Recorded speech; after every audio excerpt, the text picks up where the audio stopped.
Jesus. Somebody get out from there. To walk with me.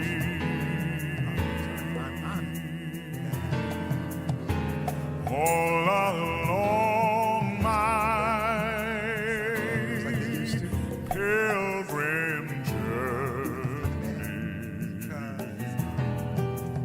Lord, I want Jesus to walk with me.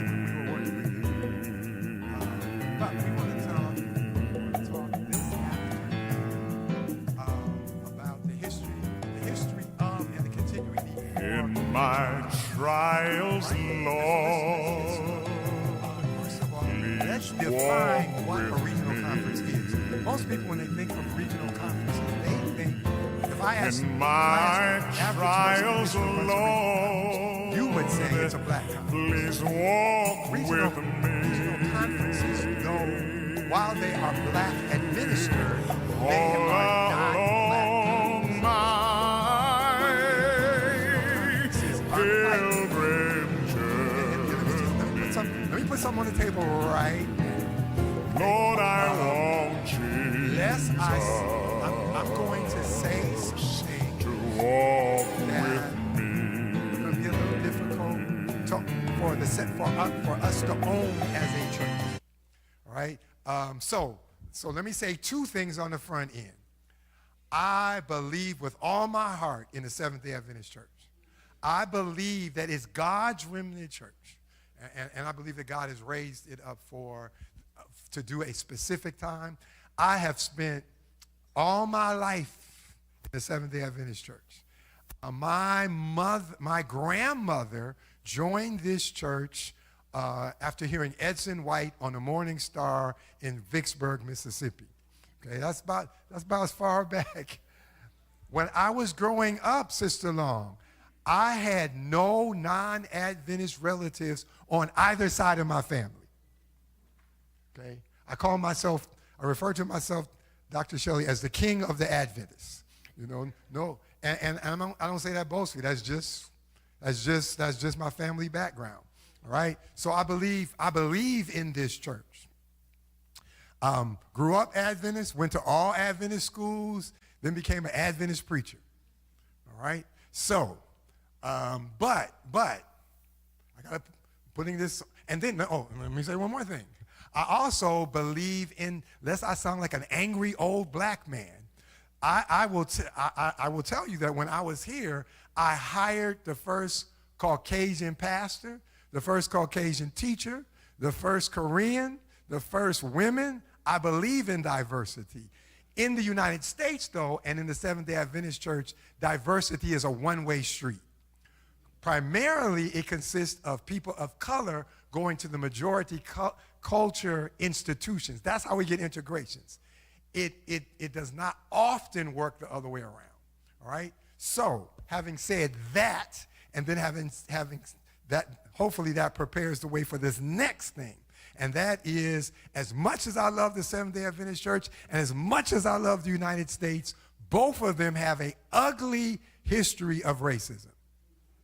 They just do. And to pretend otherwise is dishonest. And we've reached a point in this country where we have politicians who don't want us to tell our story because our story makes them uncomfortable, to which I say, if it makes you uncomfortable to hear it, how uncomfortable do you think it was for my ancestors to live it? Okay? Don't ask me to give up my history, because part of my history includes ugly parts of your history. All right? All right. So we cannot honestly tell our story without addressing the parts of our story that are not pleasant, and hopefully it will make people say, okay, we never want to do that again. All right? All right. So we have never in regional conferences turned people away. almost everybody my age or above has a story of how they went to a church of the majority culture, and they either were turned away or they were told the black church is across town. All right? That's a part of it. Regional conferences have never done that. All right? Regional conferences have always taken anybody who came in the door. All right? But in the Adventist church, there are two kinds of conferences. There's regional conferences, and those are all the churches in a region. Like South Central. South Central, all the churches in Tennessee, Kentucky, Mississippi, Alabama, and Northwest Florida. That's a regional conference. The other kinds of conferences are state conferences. State conferences are all the churches primarily in a state. So Georgia, Cumberland, for example, are the churches in East Tennessee and Georgia. Kentucky, Tennessee, state conferences. Gulf states used to be called Alabama, Mississippi, state conferences. All the churches in a state. Regional conferences, all the churches in a region. State conferences, all the churches in a state. All right, now here's the question that people ask. Why do we need two separate organizations? Okay, we all know that in Chattanooga, there are South Central churches and there are Georgia Cumberland churches. In Nashville, where I live, when I worked for South Central Conference, the Kentucky 10 Conference office was about 10 miles away. All right? There is one church, if I remember right, in South Central, where not only is there a state conference church and a regional conference church in the same city, there's a regional conference church and the state conference church on the same street. Okay? So why is that? Okay, and then people say, oh, it is a bad witness, blah, blah, blah. Well, the reality is most churches of any denomination are segregated. Okay? And to the extent they are integrated, they are almost always integrated by black people integrating white churches. It very rarely happens the other way around. Okay? So the same rocks people throw at the Adventist church can be thrown at virtually any other church. All right. Now, would it be better if, this is what people say. They say, oh, Elder Edmund, there's not going to be black. I remember I was in Florida, and I checked into my hotel, and the lady who checked me was Adventist. And she said, and she saw, I guess she looked at my credit card, and she saw that I was Adventist. She said, oh, I don't, and she was black, and she said, I don't believe in black conferences and white conferences. She went to the state conference church. So what she really meant was, I don't believe in what you have. All right? But this is what people say. Elder Edmund, they're not going to be black conferences and white conferences in heaven. True. They're not going to be any conferences. There's not going to be the general conference. But nobody is saying, let's get rid of the general conference. When you don't know your history, you accept the narrative that says what we have is an aberration and what they have is the norm. Let me give you an example. When I was in South Central, I was on the board of Southern Adventist University and the board of Oakwood. All right? Shortly after I took this job, Oakwood called me and they said, Elder Edmund, we need you to come and talk to our students about regional conferences. Why do we need them? I said, sure, I'll be glad to. So I came and I said, ladies and gentlemen, it's an honor to come back to my school, talk about regional conferences. But I need to tell you something. I was on the board of trustees for 7 years at Southern. There was never a time when they said, let's tell our students why we need state conferences. We never had that discussion. We are the only people who have to justify our existence. All right? Now, I'm going to do that. I'm going to do that today. I'm going to tell you why we need region. In a perfect world, would we need region? No, we wouldn't. But we don't live in a perfect world. All right? So the question is, what is the best thing to advance the kingdom of God among people of color? That's really the question, all right? So the question is, why do we need two separate conferences? And then the question is, this is what people say. They say, oh, Elder Edmund. And a lot of these people are people who are black. I did this presentation in a black church, and one of the elders argued me down. I thought he was going to follow me to the airport. We don't need it. We don't know. It's a relic of segregation. Well, if regional conferences are a relic of segregation, why wouldn't that make state conferences a relic of segregation? All right? All right. So why do we need two separate organizations, and are not regional conferences a unnecessary duplication? And again, it's the narrative. If regional conferences are a duplication, then wouldn't state conferences be a duplication as well? All right, so let's add, but I need 6 of you to help me explain whether regional conferences are a duplication, of unnecessary duplication. So I need 6 volunteers. That means I need 6 of y'all to get up. 6 of y'all to get up. There's 1. Thank you, Brother Hastings. 2. Okay, I need 3 more. Thank you, Sister Copeland. I saw you take your coat off. I was hoping that meant you were coming this way. Okay, I need 2 more. Y'all do understand. 4 is not quite 6. All right, thank you. And I need 1 more. Okay, well, she's with you. Okay, that's okay. We'll bring, who are all these children? They're all yours? They're yours? Oh, okay. All right, thank you. Okay, now, Sister Copeland, I'm gonna borrow you, yes. Sister Copeland has taken me over her house many times, and we've had good fellowship. So you, okay, so I'm going to separate you from the rest of the group. Okay, now, the first regional conference was Lake Region, all right? Okay, all right, Lake Region covers the states of Illinois, Indiana, Michigan, Wisconsin, and Minnesota. All right, that's the area that Lake Region covers. Right? Okay. Inside of Lake Region, there are 5 state conferences. All right, so you get to be the Illinois conference, your Indiana, your Michigan, your Wisconsin, and your Minnesota. All right. Now, she covers by herself the same territory that all 5 of y'all cover. Now, okay, she has a conference office, right? It's in suburban Chicago, all right?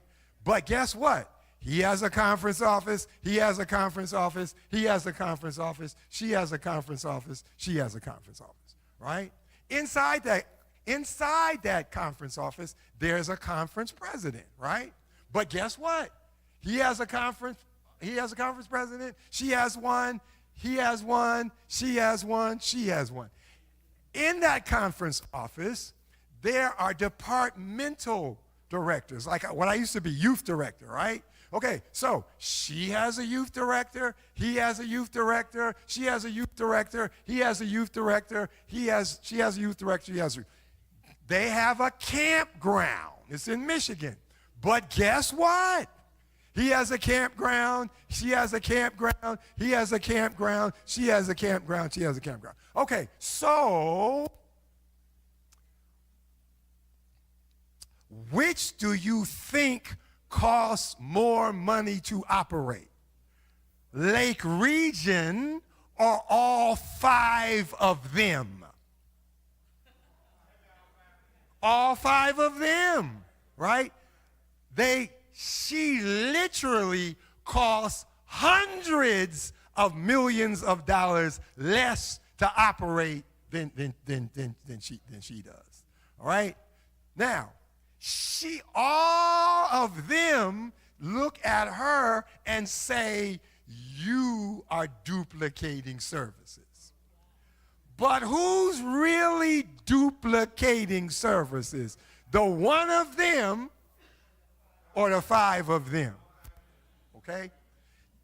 Even though they have almost twice as much money as she does, she's growing 4 times faster. All right?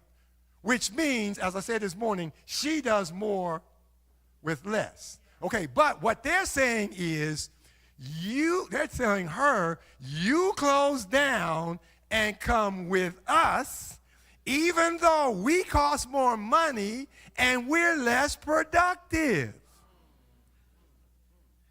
When you don't know your own story, somebody else tells your story from your perspective. We hear all the time, I don't believe in separate. What you really mean is you don't believe in this conference. Okay. So, see, when you don't know your own history, you accept the narrative. This is what they're saying. They're saying, let's all come together. But when they say let's all come together, they don't mean they come in here. They mean they want you to shut down and come there. All right. Okay? That's why it's important to know your history. Because who really wants to argue about coming together? Who wants to say, no, I don't want to come together? Okay? Nobody. That's an unbeatable argument until you understand what they mean when they say let's come together. Okay, the reality is if our brethren really wanted to all come together, they could close down anytime they want to. Okay, they could close down anytime they want to and merge. But there has never been a proposal for them to merge with her. Now, there's been some proposals. There was a proposal in Northeastern, in Atlantic Union. Northeastern, that's the New York area. Northeastern is way bigger of all the unions of all the conferences in Atlantic Union. Northeastern is way bigger than any of the state conferences. But you know what the union proposed 40 years ago? For Northeastern to be broken up amongst the smaller, which is the equivalent of a large company in the United States splitting up and joining a small company. That's never going to happen. But that was a serious proposal because the reality is never going to be that they're going to join here. Here's the inconvenient truth. Here's the inconvenient truth.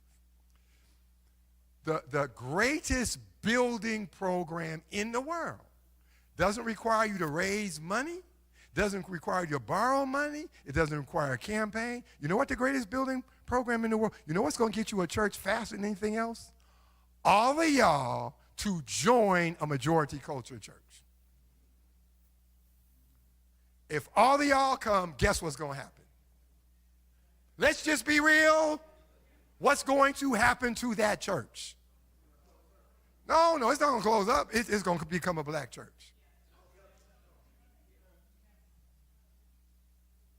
All right, we'll talk a little bit more about that later. Okay, thank you very much. Let's affirm our.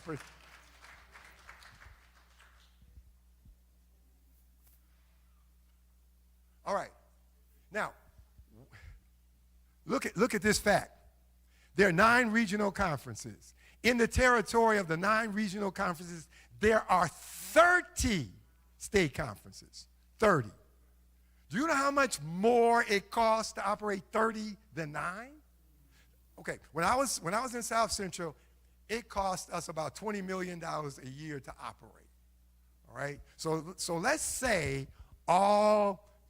you do the math, 30 times 20 million. That's a whole lot more. Well, actually, there would be, if all the state conferences or regional conferences, there would be 9 instead of 30. So that's 21 more conferences times $20 million.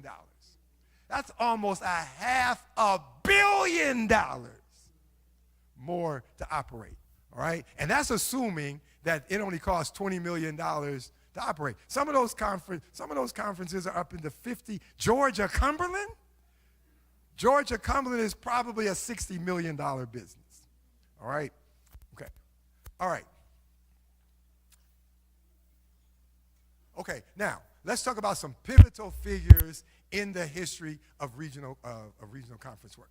Here you have a fellow by the name of Charles M. Kinney. Charles M. Kinney was the first African-American pastor to be ordained. Okay? Ordained, that's an Adventist term. What's that? Adventist, a Bible term. Ordained means the church recognizing your call to ministry. It's an official recognition of your call. All right? So, Charles Kinney had 2 unique experiences. The first one was he started off in the Midwest, ended up in St. Louis. All right? He was a faithful worker. The Lord blessed his efforts. And this is in the 1890s, okay? And he won a number of people to the truth. Wonderful, right? Joy in heaven. No joy in St. Louis, okay? Because he's bringing these black people in the 1890s to a primarily Caucasian church. Joy in heaven, no joy in St. Louis. Then when he got ordained in Nashville, again, 1890s. He brings his family in, and it's like, y'all can't sit here, okay? Again, it's the South. Y'all can't. So he was the first one who said, we're not leaving the church, but maybe it's better if we have our own institutions, okay? He was one of the first ones to say that, all right? Okay, am I not doing something right? Where are my AV people? Oh, there you go. Okay, Claude Barnett, second pivotal figure in Adventist history. Okay, but Claude Barnett is a pivotal figure in Adventist history without actually being an Adventist. All right? So I see you look puzzled. You want to say, Elder Edmund, well, how can he be a pivotal figure without being an Adventist? I'm glad you asked that question. All right? Claude Barnett was a newspaper columnist, reporter, all right, back in the 30s and 40s. But here's what we know about newspaper reporters in the 30s and 40s. They were not writing for the Atlanta Constitution or the New York Times or the Washington Post, or they weren't doing that. So back in the day, we used to have black newspapers, right? Okay, and so he was one of the leading black newspaper reporters. He happened to have an Adventist friend. His name was Owen Troy Sr. His son is still alive.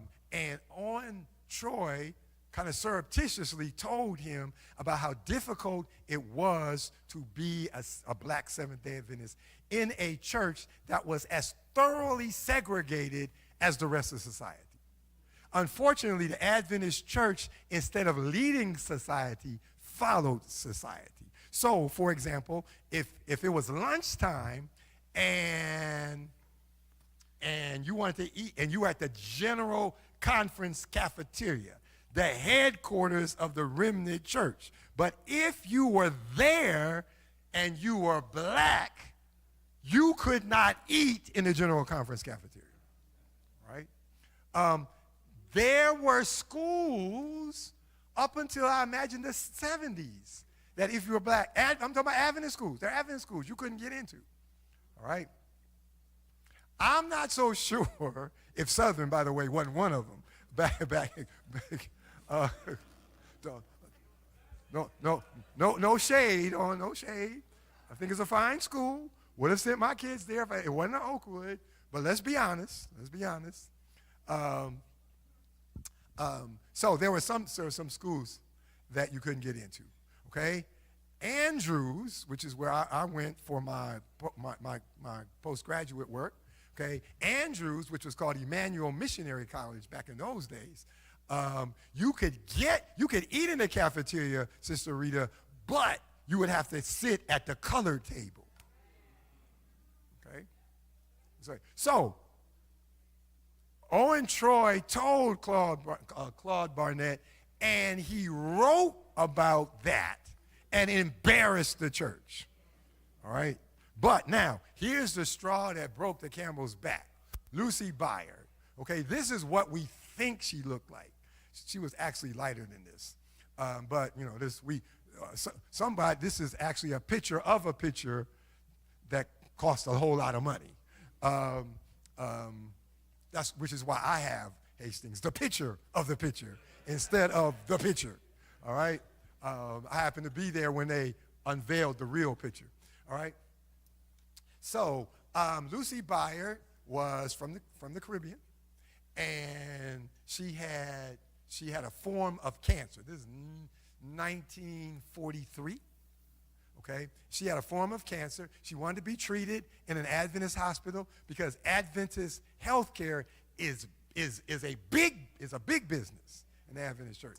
I tell people all the time that if you ever get a chance to work for the healthcare system, you need to take it because they are not on the denominational pay scale.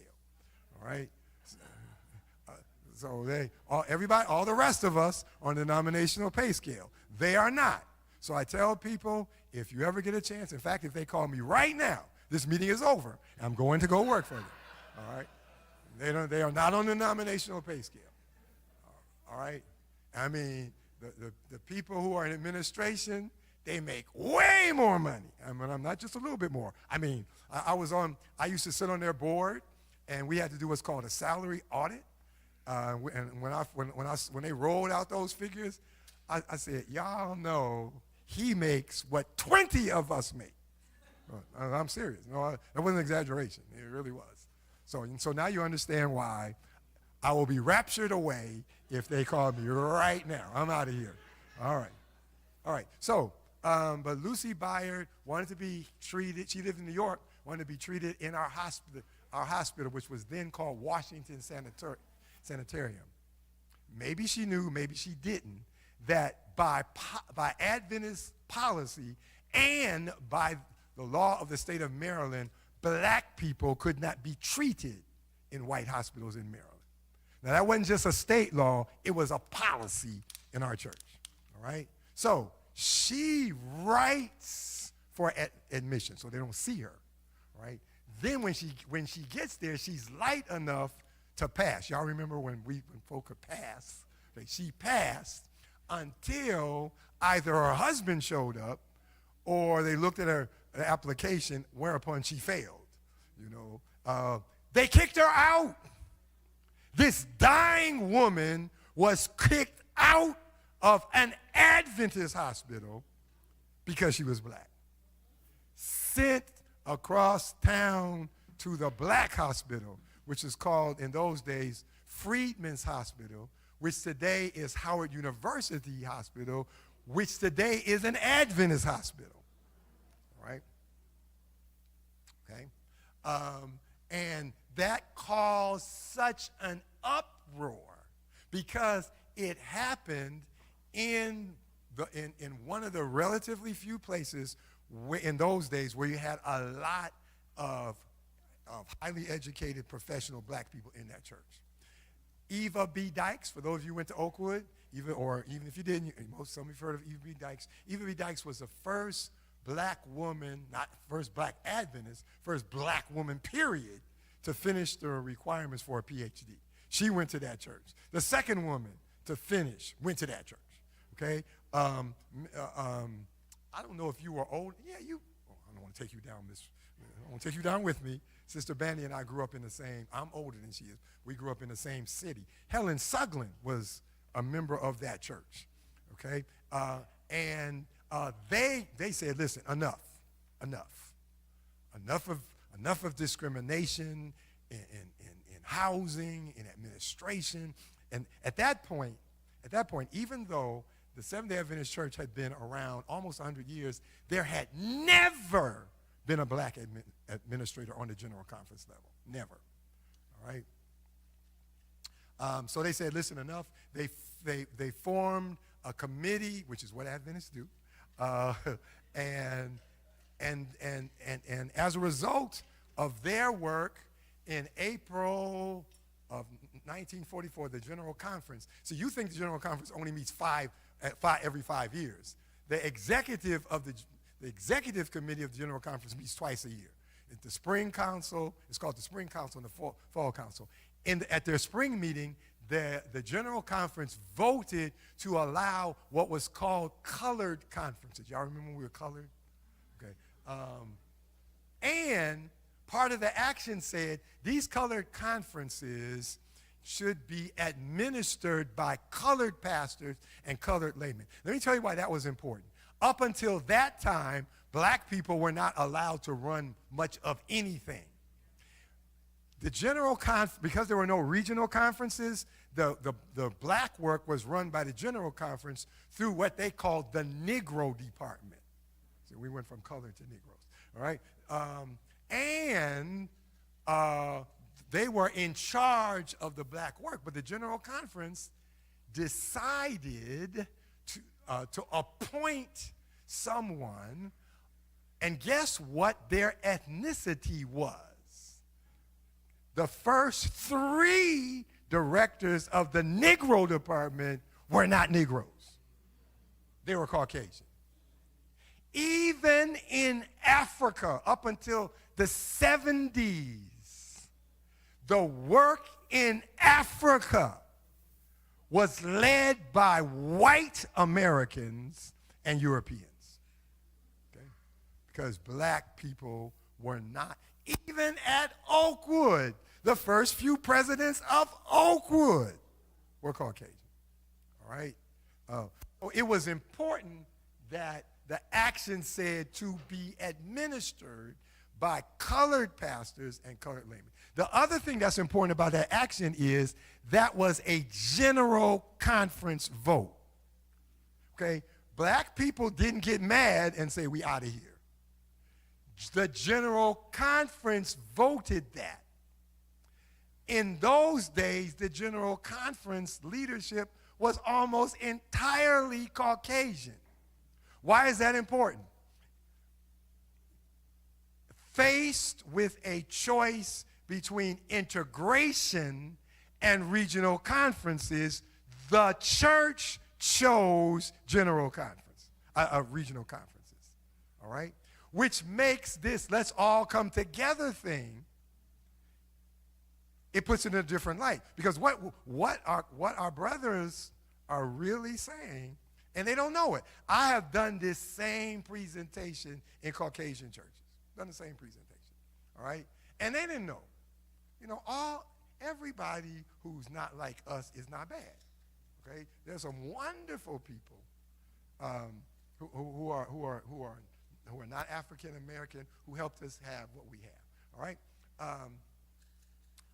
But we live in a country where the narrative is controlled by Caucasians, okay? And so think about what's being said. When they say let's all come together, what they're really saying, and they don't even know it, is we were not ready for integration. That's the reason why we had regional conference. Now we are, and what we want you to do is close down the institutions that we made you start when we weren't ready for integration. Right? And when you don't know your own history, then you say, oh, hallelujah, amen. But listen, you cannot integrate with people who don't want to integrate with you. If I can't be a guest in your house if when I come, you leave. the history of the United States and the history of our church is that every time enough black people come to a Caucasian entity, that entity becomes black. Every time. All right? I'll give you a couple of examples. The Greater New York Conference consists of the city of New York primarily. New York is so large that it's not a state conference, it's a city conference. All right? Okay? Once upon a time, the Greater New York Conference was primarily Caucasian. That's where Ted Wilson got started. Okay? So that means it's pretty white. Okay? All right? Today, I don't think you can find a single Caucasian church. Okay? Now, again, think about this for a minute. We're talking about New York. We're not talking about some little small town in Mississippi. We're talking about the largest city by far in this country. So the question, Elder Chaplain Edwards, is where did all the Caucasian Adventists go? There can only be, Sister Carrington, one of three explanations. Either they all died. Okay. Or, number two, they all disappeared in the Hudson River. Like Atlantis. They just disappeared. Okay. Or, faced with the choice between going to a church that is no longer majority Caucasian or not going to church at all. They've chosen not to go to church at all. Okay? That's the only three. A whole conference disappeared. Okay? For one reason. Y'all showed up. Okay? Now, again, there is nothing inherently evil about people of different cultures choosing to worship together. That's why we have Spanish churches, Japanese churches, and see, this would almost be funny if it wasn't so serious. Nobody says to the Latino, let's all come together. Nobody says that. Our Spanish church, our Spanish-speaking brethren don't have to justify why they have what they have. We are the only ones. And because we don't know our history, some of the loudest voices are black people. Okay. All right. Let us go on. Okay. Here are some figures. Some iconic figures that we all know. The Cleveland, of course, is from here. Was from here. And the point I want to make is these Titanic figures. 3 of the 4 of them got their start in regional conferences. And when you consider the fact that they got hired in the 50s, the the 40s and the 50s, the reality is it's very possible none of these men would have ever seen the light of day if it weren't for regional conferences.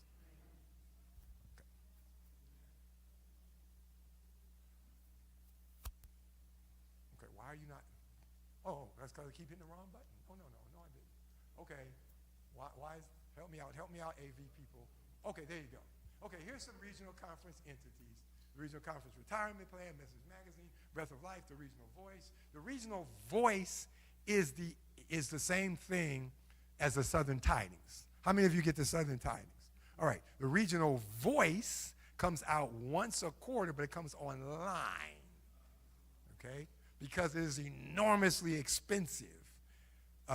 Now, the only reason why it's not enormously expensive for you to get it is because your conference subsidizes it. They pay for it.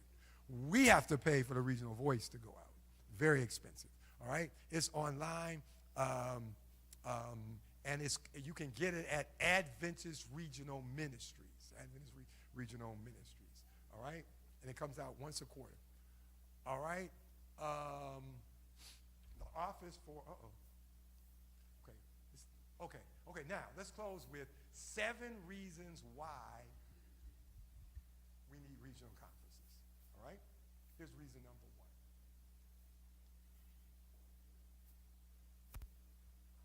1. Okay, regional conferences allow us to control our own resources. I talked to you about that this morning. I talked to you about I gave you one example, and that is we were able to build a $9 million building. That's not what that's not an estimated cost. That's what it costs. It costs us $9 million to build that building. And the reason why we were able to build it and open it without owing anybody is because regional conferences control. We were able to appropriate from ourselves the money to build the building. If we had to borrow that money, it would have cost us between $20 to $25 million over a 20 to 30 year period to borrow that money. So that means instead of that money going to a bank, it goes into some area of ministry. Because regional conferences control your own resources. Now, if we didn't control our own resources, first of all, we would have had to get permission. We didn't have to ask for our own building. The other thing is, in areas like the West Coast that don't have their own regional conferences, they are given monies by their own conference. They're, in essence, given an allowance. But when you don't control your own resources, you don't control your own direction. Okay? You don't control your own ministry. Okay? Because in regional conferences in South Central does what you give them money to do. All right? If there wasn't a regional conference, South Central, which wouldn't exist, but the black work would only be able to do what somebody else gave them the money to do. Okay? So not only would we not have, this thing is no longer doing, move back? Okay.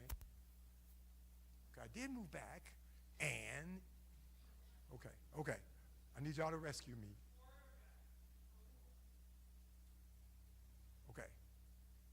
Okay. Okay. Did y'all do that or did?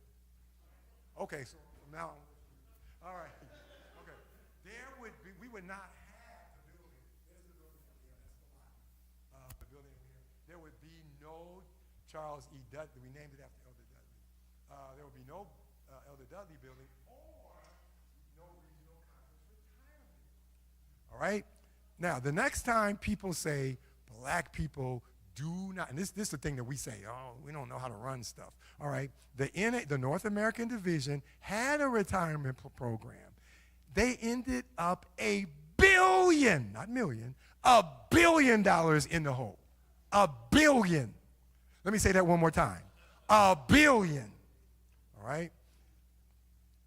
That notwithstanding the fact that the people who, and they still have people on it, the people on it get somewhere around $1,200 a month.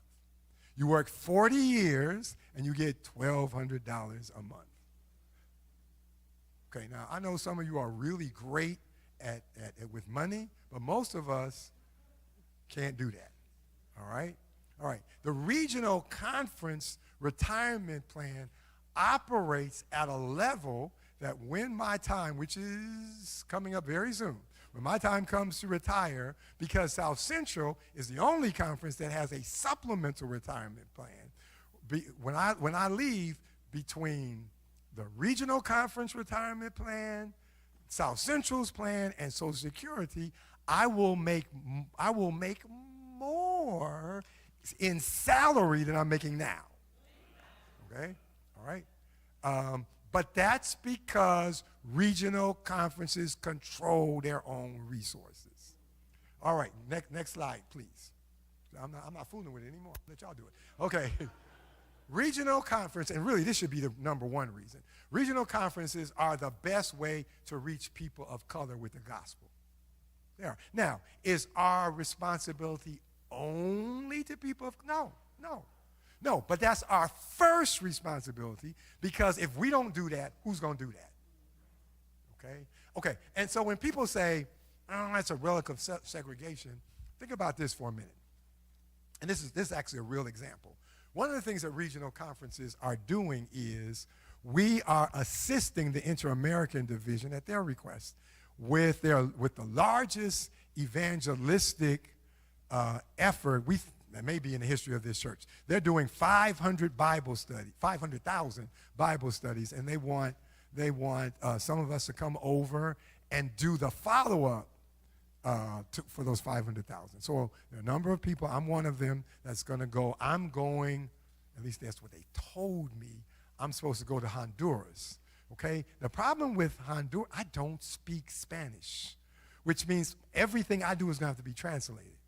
Now, I believe the Lord is going to bless anyway, but wouldn't it be better to have somebody from Honduras who speaks Spanish to be able to minister to people who speak Spanish?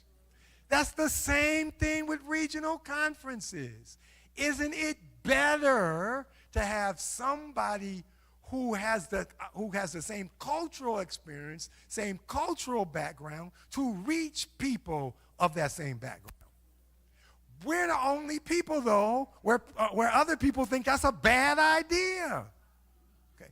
And again, it's because when you don't know your own history, somebody else tells your story from their perspective. All right, next slide.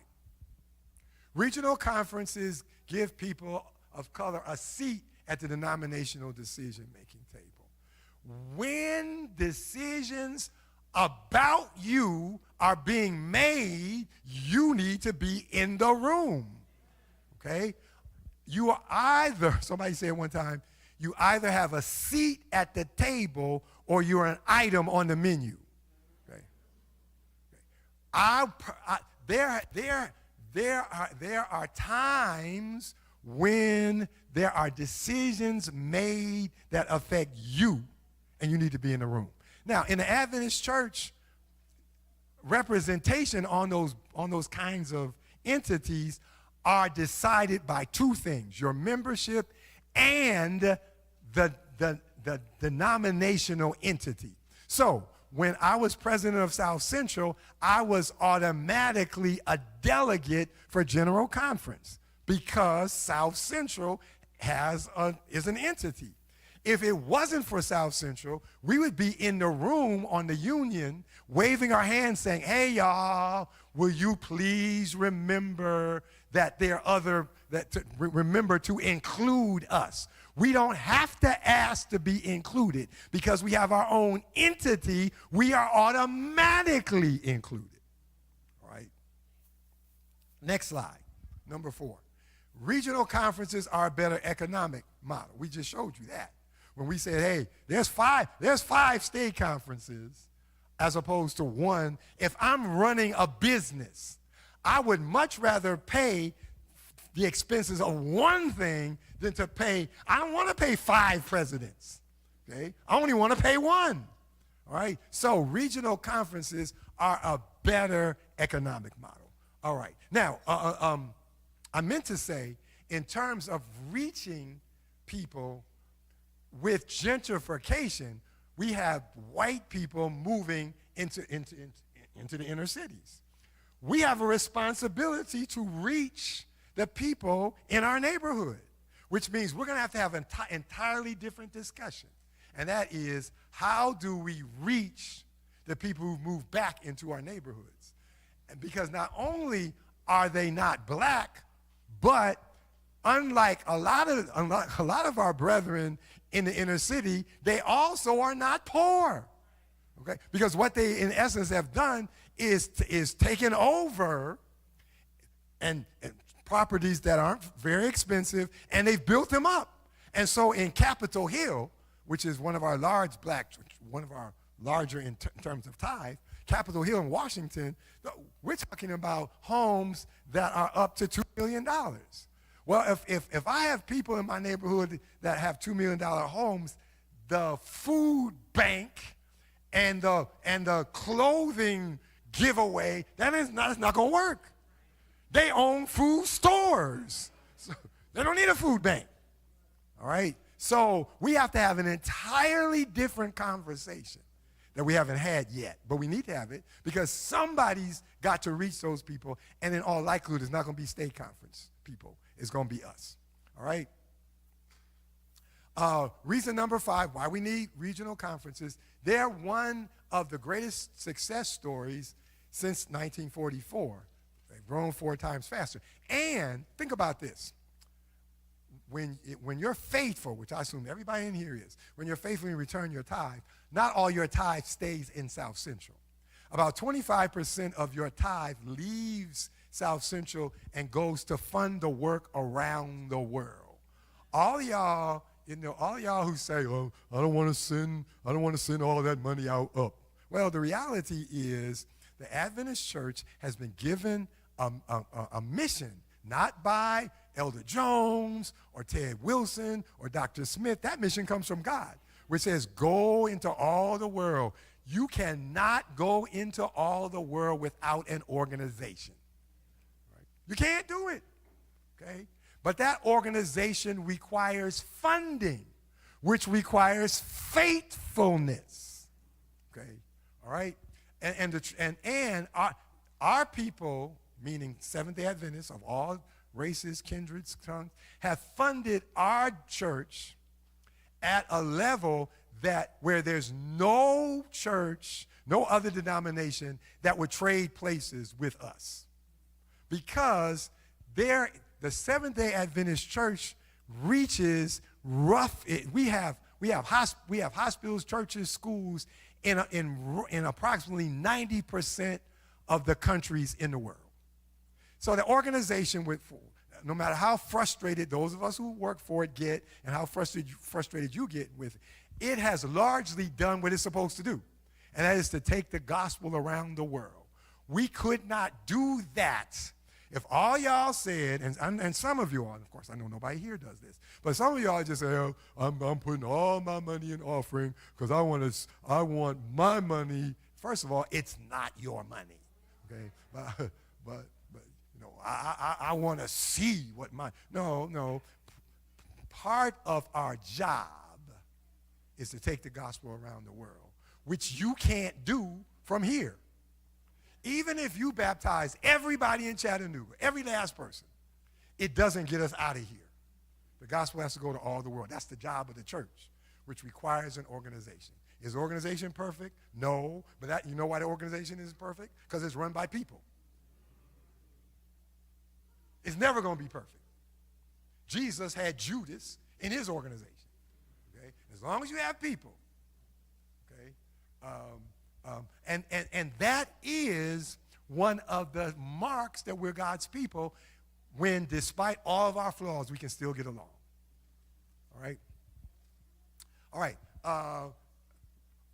Reason number 6. Black churches are often the only Seventh-day Adventist church inside the city limits. Right? Now, most people live in the city, but our Caucasian brethren have largely abandoned the cities. Right? So if there weren't regional conferences, there would not be very much work going on in our cities. All right? Here's reason number 7. Racism is not dead, nor is it likely to die. I still remember the night Barack Obama got elected president. I'm old enough to remember when there were no black people leading anything except in the church. There were no black mayors, no black governors, no black senators. In sports, there were no black quarterbacks, no black coaches. If it was something to be led, we couldn't lead it. Okay? So I remember when Barack Obama got elected, and I allowed myself for a moment to think that things were going to change. Okay? But they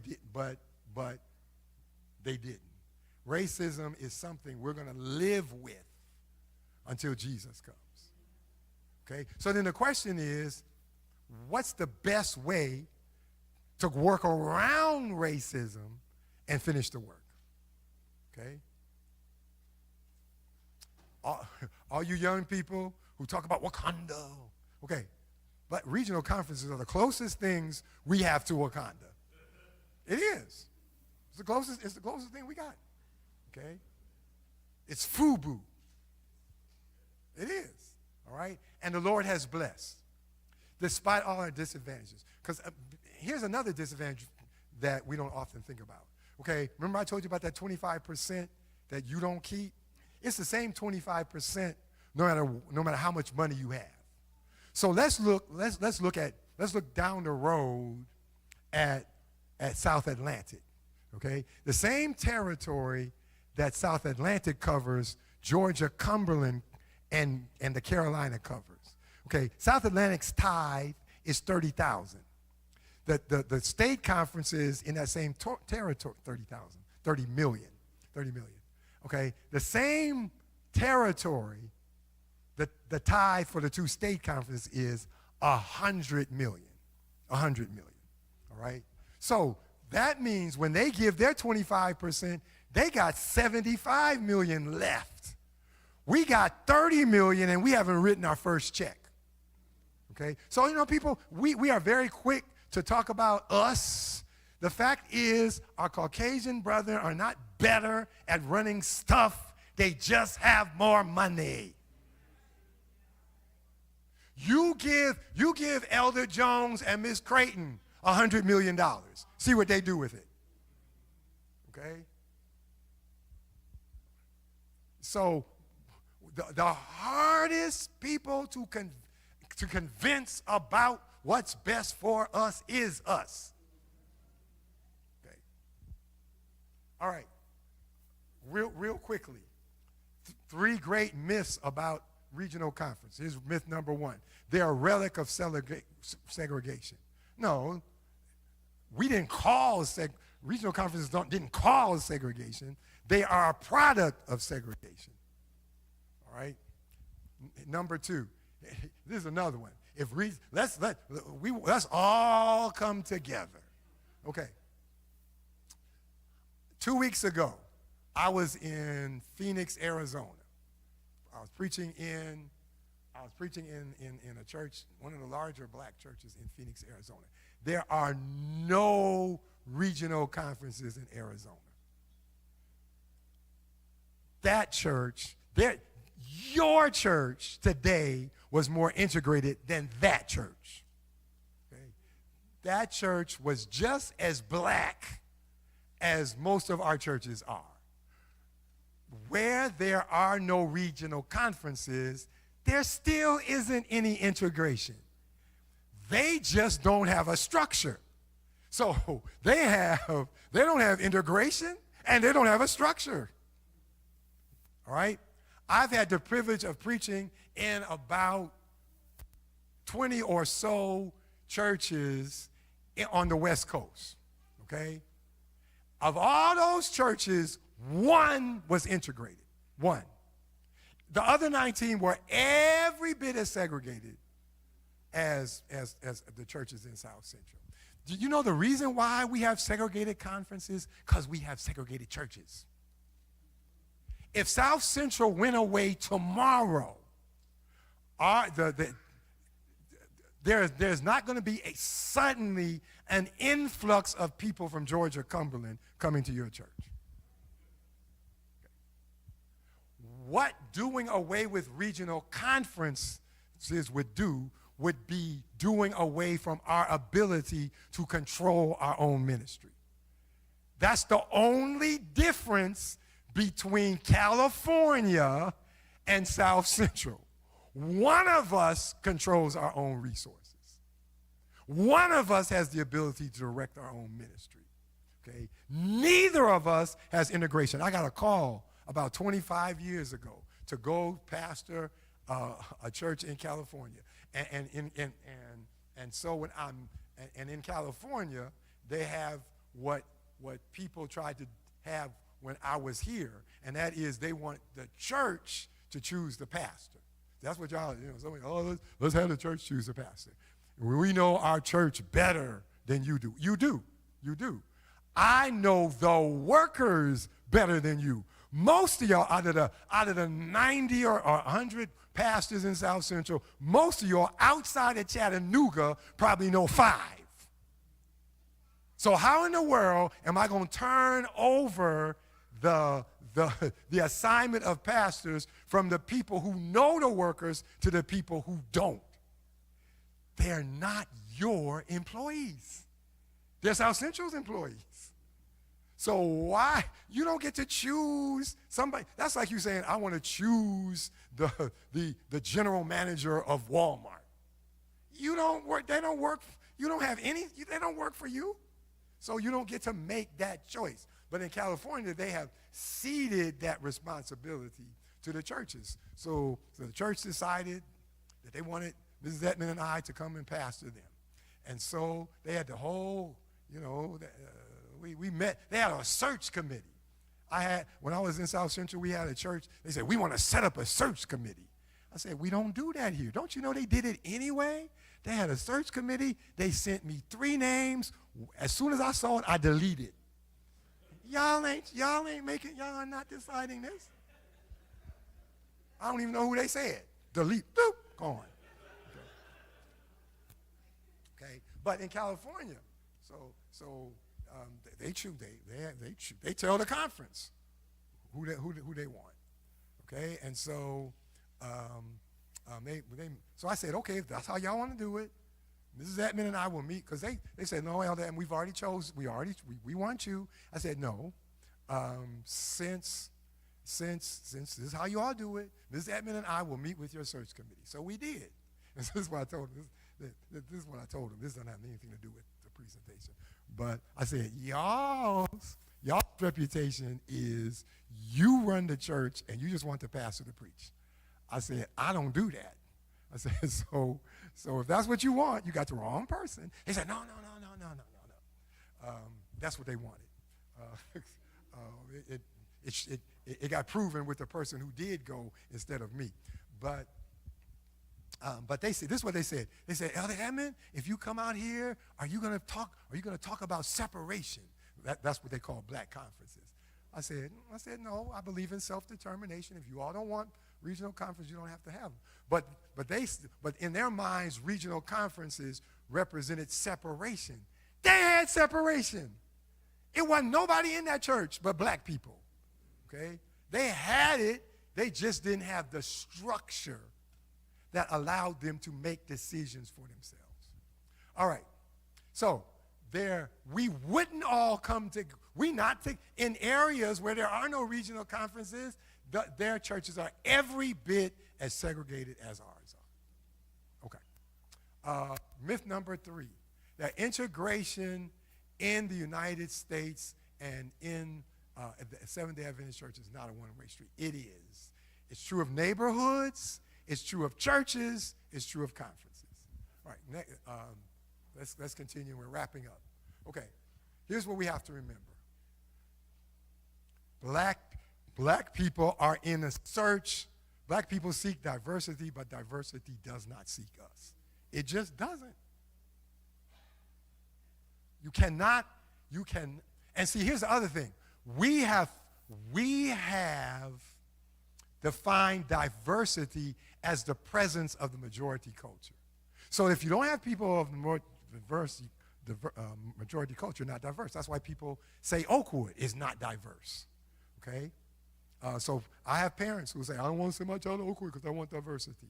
Ask yourself this question. How many Caucasian parents say, I'm sending my child to Oakwood because I want diversity? Okay? Diversity means that.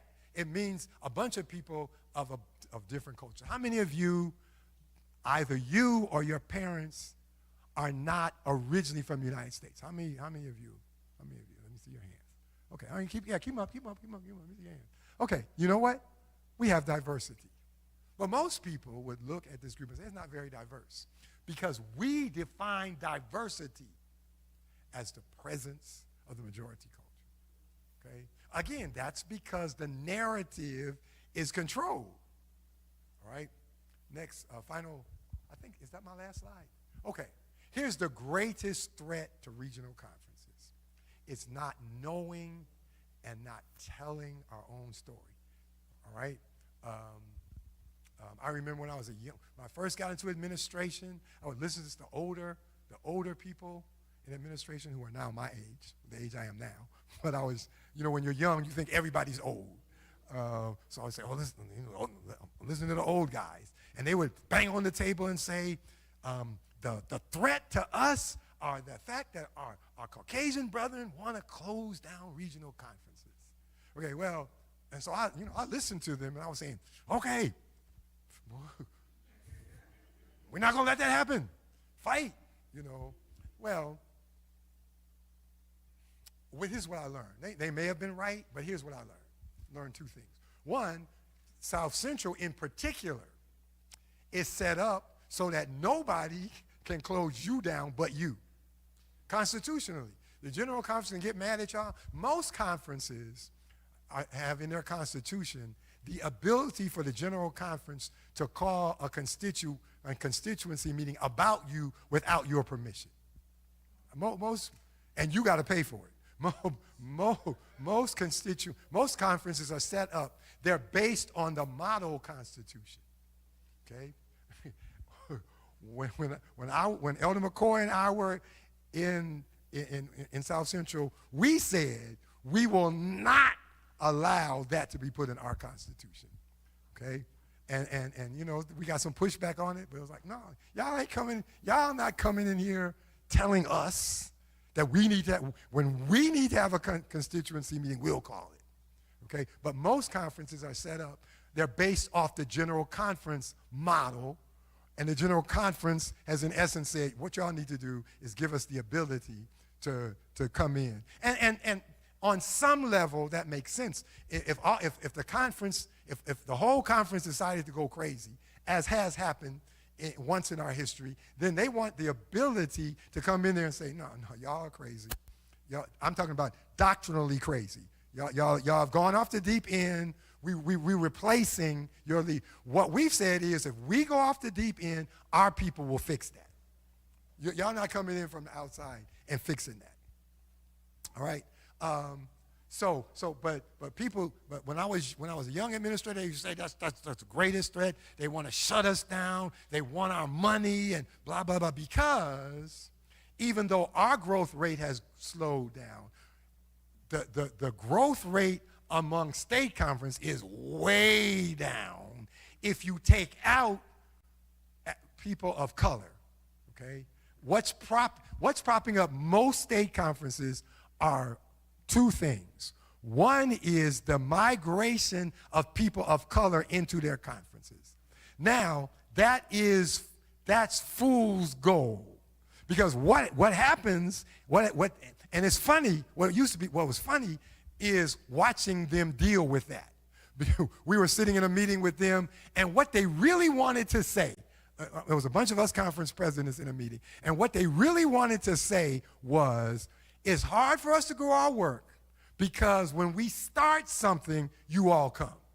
Now, that's what they wanted to say, but they were afraid to. But it's true. It's true. They cannot grow their work as long as we continue to show up in their churches. Can't do it, okay? But they're propped up by the migration of people of color into their conferences. And they're propped up, number two, by the fact that they control most of the Adventist institutions.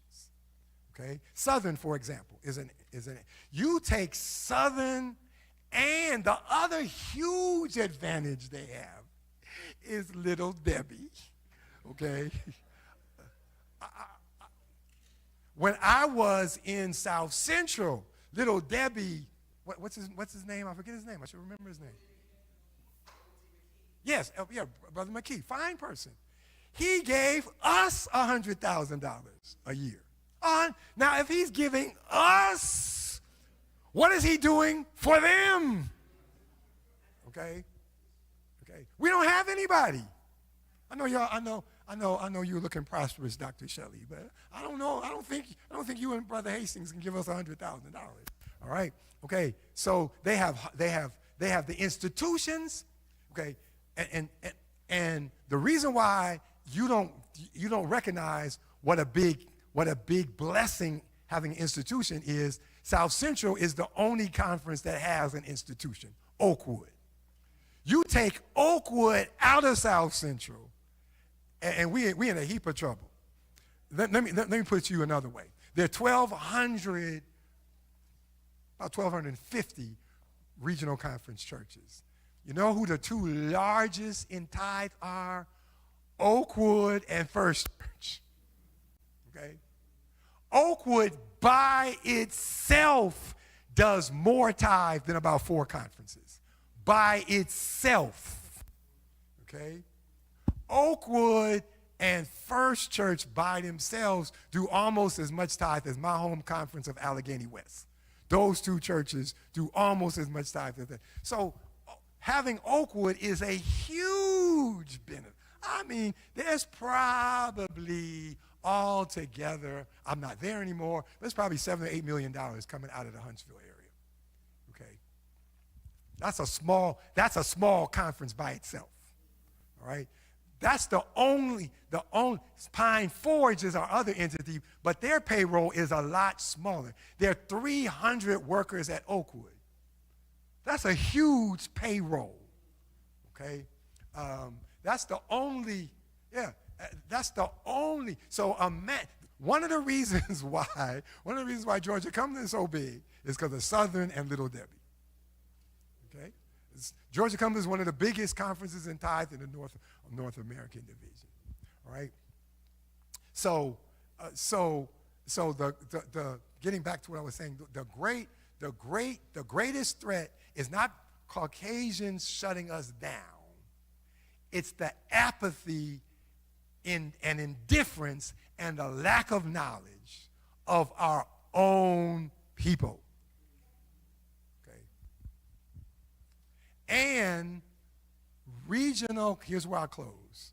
Regional conferences are not just a blessing to black people, but regional conferences are a blessing to this church. There are 14 world divisions, okay? You know what a division is? Like the North American division. That's all the churches in North America, right? If regional conferences were a division, we would be the 4th largest division in the church in terms of tithe. Okay? We're 2% of the world church membership, but we're almost 10% of the world's tithe. Okay? So regional conferences have been a blessing not just to us, they're a blessing to the world. Right? And so it is incumbent on us to make sure this entity that God has given to us, that God has blessed us, stays with us until the Lord comes. All right. All right, thank you. All right, real quickly. Any questions? Yes.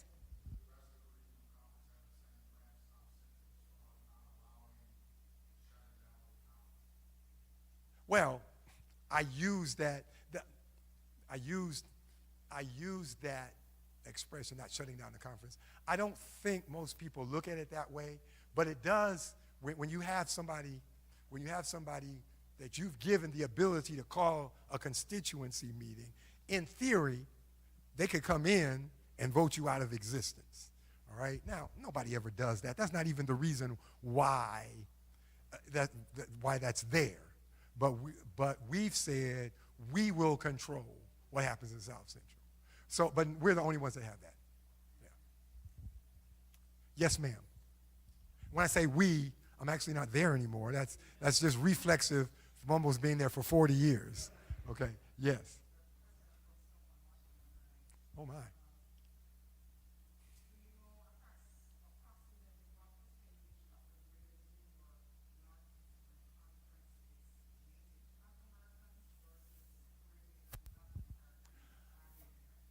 I want to tell you what the late president,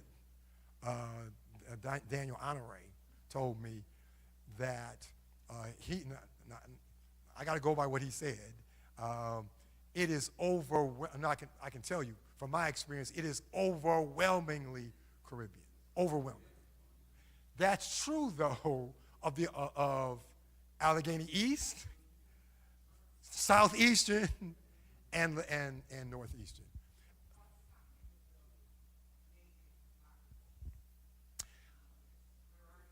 If I knew, well, it's not that they're not going, it's that they're not growing. They haven't left, they just haven't grown at the same rate. Okay. So in the case of Greater New York, they just left. Okay, the Caucasians just left. They're not there anymore. There's still black people in church. They're just vastly outnumbered by our brethren from the Caribbean. And that is, by the way, that is a construct that we have to manage, because diversity, and there is diversity there, but if you're not careful, diversity becomes a problem when you have people from different cultures turn on each other. And we have a little of that. And it's stupid because we all came from the same place. This is what I tell my Caribbean brothers. I said, we all came from the same place. Y'all just got dropped off in better weather. You know that.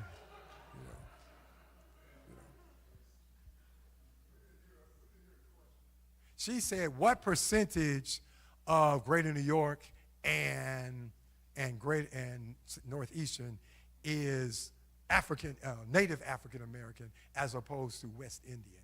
And the answer is, it is overwhelmingly. I cannot tell you, and I'm in those churches every year.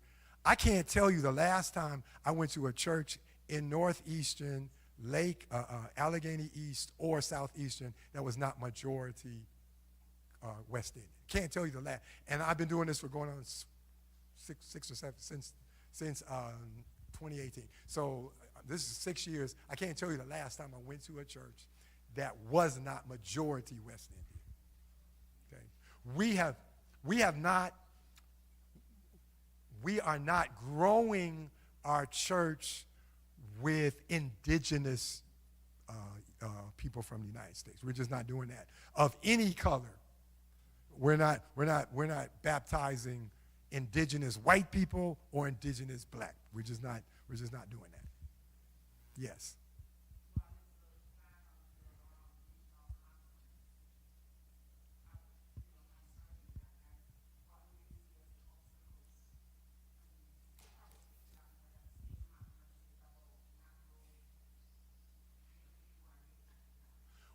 Well, first of all, let me not say not growing as fast.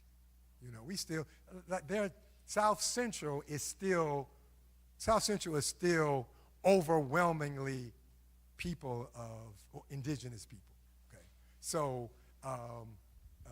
so that's not true of everywhere, but in our largest conference, those are 3 largest conferences, they're overwhelmingly West Indian. Now, that is first a issue that they need to address. In other words, I think it'd be inappropriate for my office to say, what y'all need to do is baptize more. That's something they need to address first. Now, as a group, it probably is a discussion that we need to have among all of us. What I'm not going to do is go to their conference and say, y'all need to baptize more African Americans who are native African Americans. But I think you're right. We need to have all of us need to have a conversation that says, okay, what can we do to grow faster or get back to the days when we were baptizing larger numbers of people, indigenous Americans? Okay, so I don't know if that answered your question. It's a conversation we haven't had, but we do need to have it. But it needs to be a group conversation as opposed to my office telling an individual conference what to do. Yes, yes.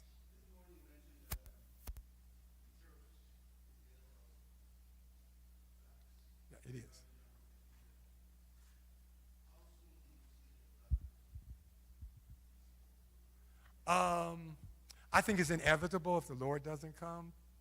But he's going to come. Come sooner before this happens. Okay, I think it's inevitable, but it's going to take a while because our people outside of the United States look at leadership differently than people inside the United States. Okay, so our African brethren, who by the way asked me that same question. I was in South Africa, and they said, "Elder Edmund, when are we gonna have a black president?" And I said, "When y'all decide, because y'all the biggest things in the church, you know." But our African brethren and our Latino brethren, who are the groups that I'm most familiar with, look at leadership differently. They look at, what I said when I was in South Central, I was going, when I stopped being president in South Central, I was going to start a Latino conference because they don't mess with leadership like black people do, I had to learn when I would go to my Spanish churches not to make sure I said this is a suggestion. Because if I said it, it was like the president said it, we got to do it. Where, with black people, it's like, no, we don't. And that's okay. I saw it at the next to the last general conference when the nominating committee came out with President Wilson's name, which everybody knew was going to happen. That was as predictable as sunrise. Knew it was going to happen. But one of my white colleagues went to the mic and said, "I move that we refer this name back to the committee." That's another way of saying, I really don't like this name, and I'm hoping that y'all will come up with somebody else. That's a common practice in the United States, and more often than not, it gets voted down. Okay, it got voted down then. But you could almost hear a gasp from everybody outside of the United States and Europe. It's like, you mean to tell me y'all gonna make, and it was they made the president sit outside for an hour while they debated that. I've been through that. That is not a comfortable feeling, all right? But it's common, but they thought it was terrible. There was almost a sense in San Antonio from our brethren from outside the United States and Europe, we have come to save the church from the crazy North Americans, okay? So one of the things we've done is we've made an effort to connect physically with our brethren from Africa. In 2019, our office set up a summit meeting in Kenya between the United States African American leadership and the African leadership, okay? Because it was important for us to get to know each other. The other challenge that they have is that a number of their entities are general conference entities, okay? So there always is the concern about biting the hand that feeds you, okay? So our per capita tithe is half of what state conference is, but it's about 40 times the per capita of our brethren in Africa.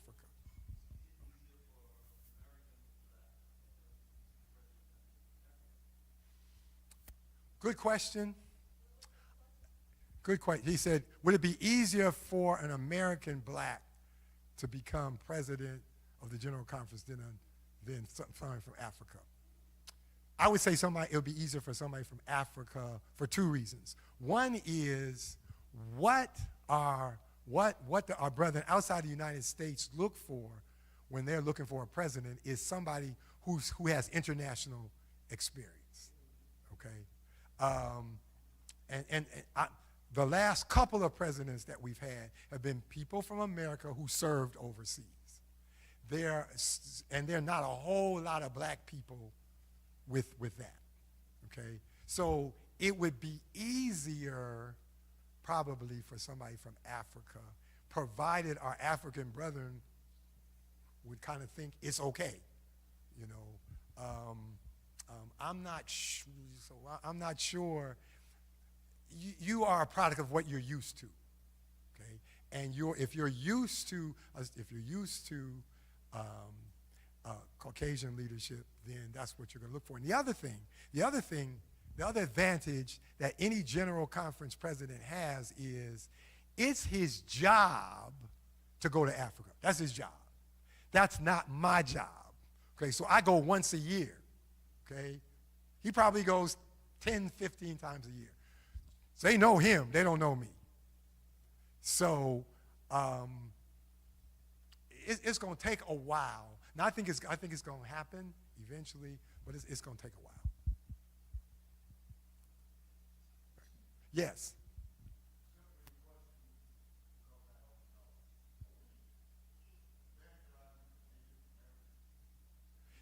I mean, you all are evangelists. I mean, you all have.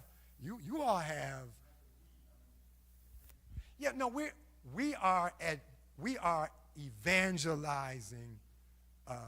We are trying to evangelize Native Americans. It's just harder. Okay. Yes. Yeah. First generation. Yeah. And again, I want to make sure everybody understands. I'm for baptizing all the West Indians we can baptize. They just can't be the only people we're baptizing, because that's not our mission. Our mission is to go to the world. Just like, I'll give you another example that's not cultural, economic. We also aren't baptizing a whole lot of middle class and up people. Okay? But again, we have a responsibility to reach everybody. Okay?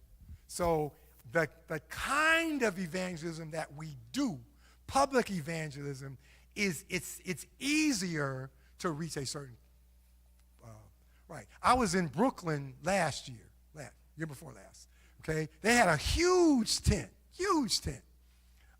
They baptized like 150 people. Most of them were probably non-first generation. I'm sorry, non-indigenous Americans. When they pitched that tent, they didn't just say, okay, if you are born in the United States, don't come. They didn't do that, but it was probably easier. And then in a city like New York, there's a zillion people from a zillion different backgrounds. So they reached who was there, So I don't think it's on, I'm going to come to you, sir. I don't think it's on purpose. I think our traditional evangelism lends itself to reaching a certain group of people.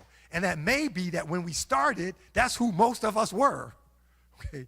But now that we're not, where my wife lived, my wife and I, if I say my wife, and I didn't live with her, that's a problem.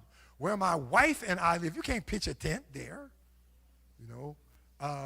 and so, but once upon a time, people like us weren't living in that neighborhood. So I think we have not figured out a way to do another kind of public evangelism. Okay. Yes.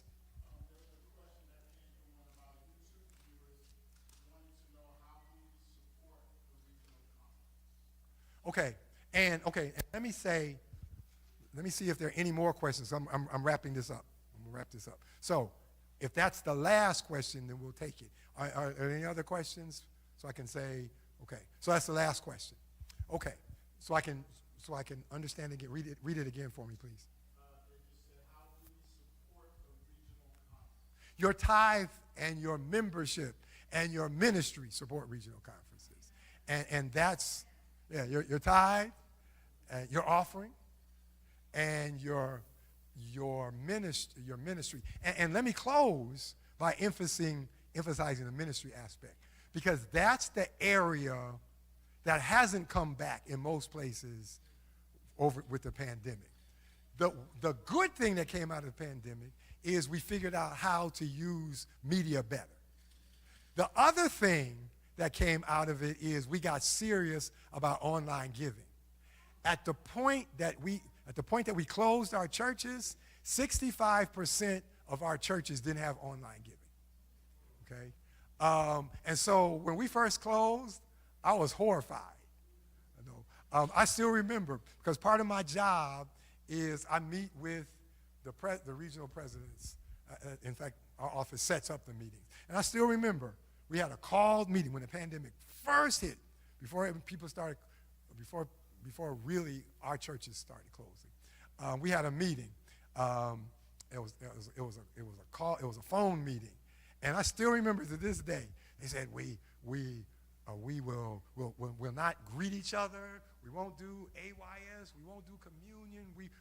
We're gonna obey the law. We're gonna do it, but we will not close our churches. Not gonna do it because we operate off tithe and offering, and at that point, almost all of that tithe and offering was coming by passing the plate. Okay, so it was like, okay, if I remember saying, we got about 2 or 3 months where we can close before we go out of business, okay? And I met with the treasurers, and the treasurers, what they were telling me was extremely grim for most of us. There's I can't even think of the phrase, but there's some figure that indicates your financial health, and I can't think of what it is anymore. But the optimal figure is like 100. We had one conference that was at 5. Okay, terrible. So we were not closing. Okay, that was Thursday night. The next day, I was at the airport, on my way to catch a plane to my Sabbath appointment. I get a call, Elder Edmund, I'm sorry, the president has just closed all of our churches, and that was the beginning of every church in every conference, black conference, shutting down for almost 18 months. But what happened was we had to get serious about online giving. So after that first year, we were around 90, 92, 93, somewhere around that percent of tithe that we collected the year before, which was really good. It was really good. I was thinking if we could be at 85%, which still would have been a disaster. Miss Bandy, who's on executive committee, you know what would happen if all of a sudden you lost 15%, South Central lost 15% of the income. We would be in serious trouble. But I was thinking we're in survival mode now. If we can keep our loss to 85%, then praise the Lord. The Lord blessed. We were more like 92, 93, something like that. The next year, we're still in a pandemic. The tithe went up. And it's gone up ever since. Honestly, financially, the best thing that could have happened to us was that pandemic. We are tithe-wise, we are way better than we were before the pandemic. Last year, I think over the last 2 years, the tithe for all 9 of us, over the last 2 years, that tithe has gone up $30 million. Okay, almost ready to say, bring on another pandemic. So that was one of the. So, but what hasn't come back is ministry, and what scares me is where it's come back the least are young people. I mean, I go to churches now, there's no Sabbath school, there's no AYS, there's no Pathfinders, nothing. Okay? And that's what scares me. Okay? Because those are the people who were dependent to carry on the work. Okay. All right. Now, Miss Susie, is that your hand after I said this was the last question? All right. You're the last one. Okay.